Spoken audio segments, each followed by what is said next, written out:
4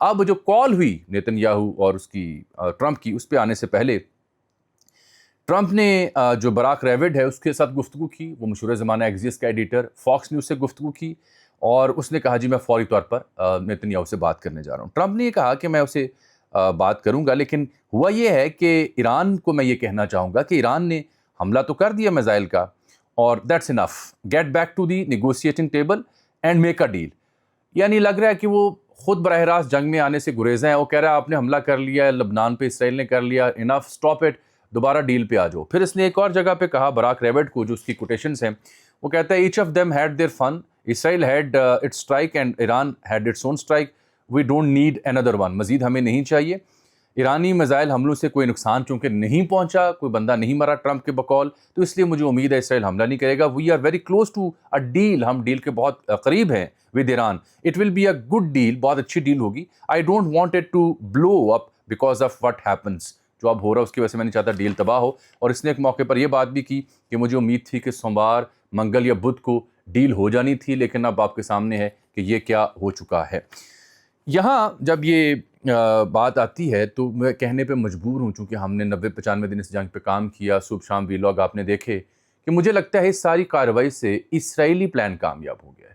اسرائیل کا پلان کیا تھا؟ ڈیل نہ ہو۔ اسرائیل بار بار امریکہ سے کیا مطالبہ کر رہا تھا کہ ایران کے اوپر مزید حملے کیے جائیں، اسے کمزور کیا جائے تاکہ وہ خطرہ باقی نہ رہے اس سے۔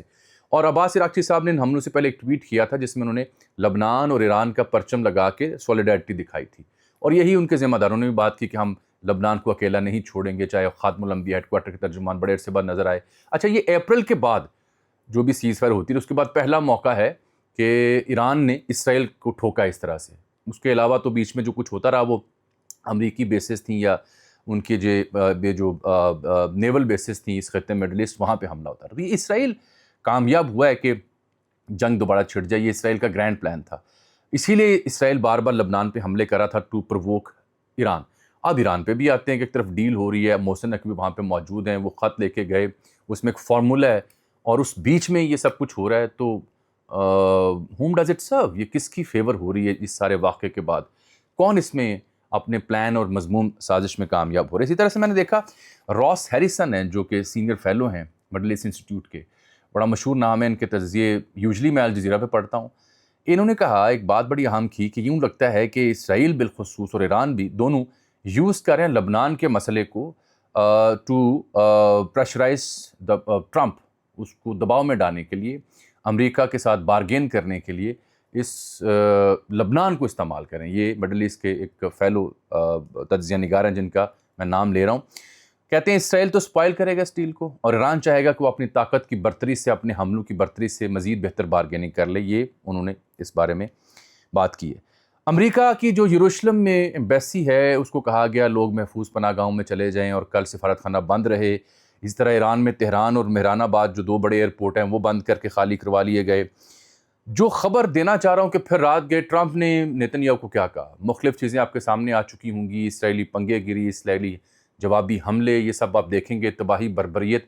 اہم بات یہ ہے کہ ٹرمپ نے نیتن یاہو کو یہ کہنے کی کوشش کی ہے، وائی نیٹ نے جو خبر دی رات کو، اور کچھ دیگر لوگوں کو میں نے دیکھا، کلیئرلی اس پہ کوئی بھی بات نہیں ہوتی، بعد میں خبر آتی ہے۔ ٹرمپ نے یہ کہنے کی کوشش کی کہ چند دن صبر کرو۔ کیوں؟ کیونکہ ٹرمپ کو ابھی بھی لگتا ہے کہ یہ جو آخری ایفرٹ ہوئی ہے، جو پاکستان کے ذریعے پیغام گیا ہے، اس میں ڈیل ہو سکتی ہے۔ تو اس نے نیتن یاہو کو یہ کہا ہے کہ چند دن صبر کر لو، ڈیل ہو سکتی ہے، ہو گئی تو بہت اچھی، نہ ہوئی تو پھر جوائنٹلی مل کے مرضی سے مزید حملے یا مزید کارروائی ہم کر سکتے ہیں۔ اب اس کے اوپر اسرائیل اور اسرائیلی میڈیا یا اسرائیلی حکام، وہ میڈیا کے کینوس کے اوپر تو کوئی اور کہانی سنائیں گے، لیکن در حقیقت یہ خبر ہے جس کی مجھے سمجھ آئی، جو وہاں پہ exactly as it is report ہو رہی ہے۔ پھر میں دو چیزیں اور آپ سے عرض کرنا چاہ رہا ہوں آج۔ یہ جو ایرانین جو سید ماجد موسوی صاحب ہیں، IRGC کے ایروسپیس فورس کمانڈر، انہوں نے جب یہ حملے ہوئے ایران کی جانب سے تو انہوں نے ایک ٹویٹ کیا، دا پرومس فلفلڈ، جو وعدہ کیا تھا وہ پورا کر دیا۔ اس سے آپ اندازہ لگا سکتے ہیں کہ what exactly they are up to. خاتم الانبیاء والے جو ترجمان نوجوان بڑے جو شیلے اس جنگ میں بڑے مشہور ہوئے، وہ سامنے انہوں نے کہا جی ہم نے تو بار بار اسرائیل کو منع کیا تھا دہشت گرد اس ملک کو کہ وہ لبنان پر حملے نہ کرے، بیروت پر انہوں نے حملہ کیا، جواب ہم نے دینا تھا، ہم نے جواب دے دیا، جب عباس عراقچی صاحب نے جھنڈا لگایا لبنان کا اور اسرائیل کا سولیڈارٹی کے لیے ان حملوں سے پہلے، تو اسرائیلی جو میڈیا کے ایکس کے اوپر جو کامنٹیٹرز ہیں انہوں نے کہا نہیں اصل جھنڈا یہ نہیں ہے. انہوں نے پھر وہ جو ان کی تنظیم عسکری لبنان میں اس کا جھنڈا لگا کے اس کے ساتھ لگا بتایا اصل میں آپ اس کے حامی ہیں. یعنی میڈیا فرنٹ کے اوپر بھی بیک وقت یہ وار رات گئے چلتی رہی.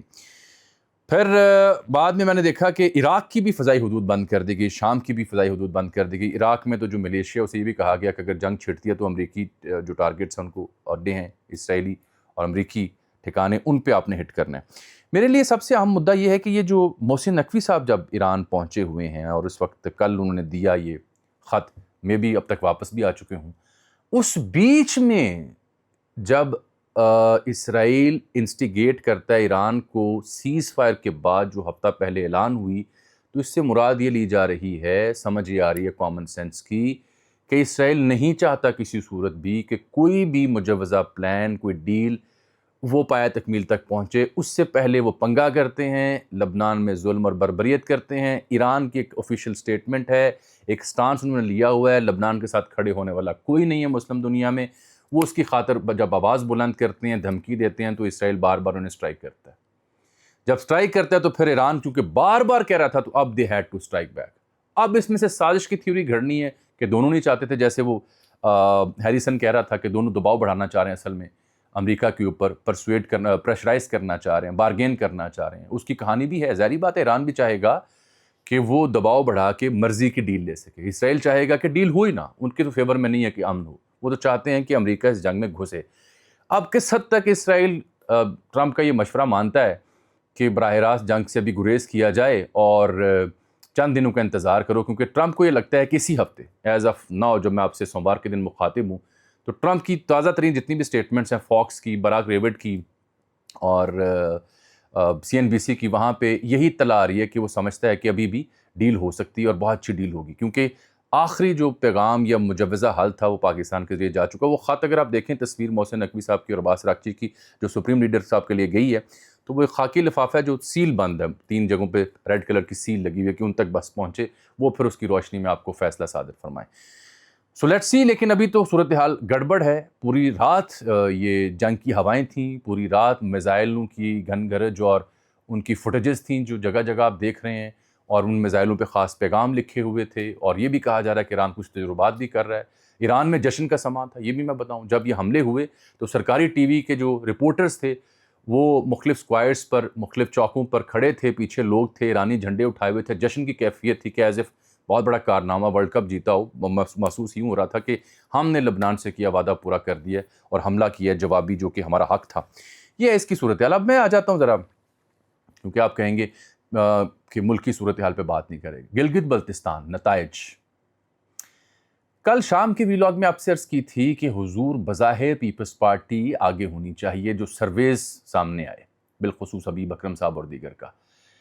تو پیپلز پارٹی کے بلاول بھٹو زرداری صاحب نے دعویٰ کر دیا کہ ہم واضح اکثریت میں آ چکے ہیں اور حکومت ہم بنائیں گے.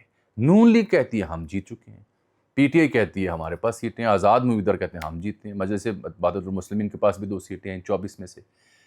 پیپلز پارٹی سمجھتے ہیں کہ وہ 12-13 سیٹیں لینے میں کامیاب ہو گئی. ہم نے عرض کی تھی کہ مخلوط حکومت بنے گی، پیپلز پارٹی بظاہر آگے ہے، اگر نون لیگ آگے آتی ہے تو یہ گڑبڑ ہے. اور اس میں جو آزاد جموں کشمیر کی صورتحال ہے تشویشناک، جہاں پہ کچھ فورسز کے اہلکاروں کی بھی شہادت کی اطلاع ہے جو کل شام میں نے بتائی تھی، وہاں میں پی ایم جو آزاد کشمیر کے ان کی تازہ سٹیٹمنٹس بھی دیکھ رہا ہوں. وہ پابندی کے اوپر تو قائم ہیں لیکن مذاکرات کے حامی نکل رہے ہیں کہ بات چیت ہونی چاہیے. اور ساتھ ہی ساتھ جو بجٹ آنے والا ہے اس میں ڈار صاحب اور بلاول صاحب ملتے ہیں. پھر جو NEC کی میٹنگ ہونی تھی اکنامک کوآپریشن کی، وہ سوموار کو ہونی تھی، وہ پوسٹ پون کر دی گئی ہے. اور نتائج کے حوالے سے بھی حتمی طور پر بات سامنے نہیں آ رہی. ادھر سے پیپلز پارٹی کی وہ اپنی حکومت پابندی لگاتی ہے جوائنٹ ایکشن کمیٹی پر، پھر مذاکرات کی بات کرتی ہے. تو ان تینوں چیزوں کو اگر آپ مکس کریں تو جو ہمارا صحافیوں کا دماغ ہوتا ہے جو اور دل ہوتا ہے شاخی القلب، اور تھوڑی سازش اس میں سونگنے کی حص جو ہوتی ہے، تو اس سے معلوم ہوتا ہے کہ ابھی کھٹبٹ ہے. یا تو جی بی پیپلز پارٹی کو دینا پڑے گا، بجٹ میں جو مطالبات ہیں وہ پورے کرنے پڑیں گے، پھر AJK کا معاملہ دیکھنا پڑے گا، اس میں لین دین کیا ہے. یہ ہمارے ہاں بڑی گیمیں ہمیشہ اسی تناظر میں اسی پرائے میں چلا کرتی ہیں. صبح اس پہ انشاءاللہ دن میں ڈیٹیل میں بات ہوگی. فی الحال اجازت دیجیے گا. اللہ حافظ.